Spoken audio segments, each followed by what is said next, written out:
My parents were atheists, and I got saved at 33. Didn't know about Jesus before then. And once I got saved, I prayed and I prayed and I prayed and I prayed for them. Every time I mentioned Jesus or God to my dad, he would curse me out. And but I was determined that I was going to persevere.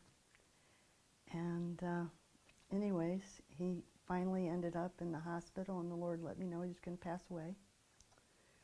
So I loaded all my kids up,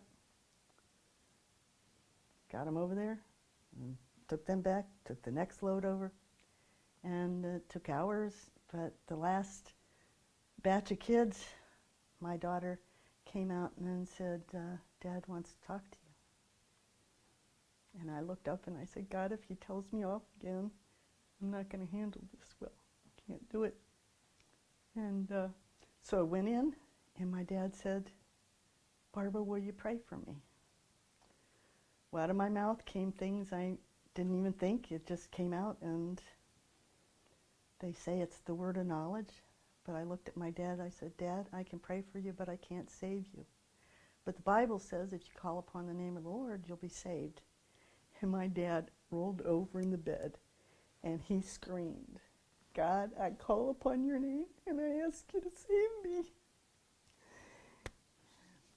And I couldn't say anything. I just stood there with my mouth open again. And something special happened beyond that. My daughter had had a miscarriage, and God takes her to heaven to see this little baby grow up. And so he had taken her up there, and God was standing there. And my dad walked out from behind God and said, tell your mother I love her. He had never told me he loved me.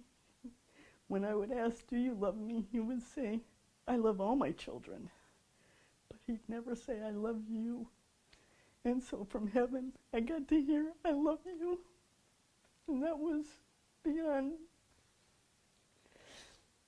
anything you can imagine. Dads, you need to tell your children that you love them. It's important.